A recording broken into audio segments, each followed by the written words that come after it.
এদিকে বরিশালের চরমোনাইতে মিলছে স্থানীয় খামারিদের পাশাপাশি চরাঞ্চলে বেড়ে ওঠা গরুর প্রতি ১০০ টাকা খাজনা নেওয়া হচ্ছে এই হাটে। ভোলায় শেষ মুহূর্তে বাড়ছে ক্রেতা বিক্রেতাদের ভিড়, মাইকিং করে বিক্রি হচ্ছে কুরবানির পশু। দেশি ও মাঝারি আকারের গরুর চাহিদা বেশি মাদারীপুরের কালকিনি ও রংপুরের পীরগঞ্জে।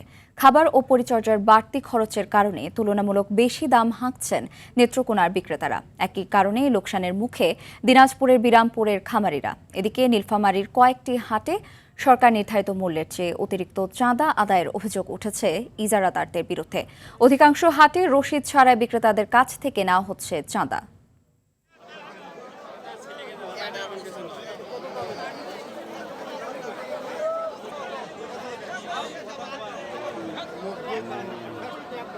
বাজার ভালো ইনশাল্লাহ, কিন্তু আমরা আসছি এই হাটে কারণ এখানে চাহিদা অনুযায়ী কেনা যায়। আলমডাঙ্গা থেকে আমি শতকরা গরু আনছি। এই গরু চাইছি 2,70,000 টাকা, 1,30,35 দাম বলছে। গরু প্রতি 100 টাকা হাসিল নিয়ে থাকি এবং প্রতি ছাগল প্রতি আপনার 50 টাকা নিয়ে থাকি।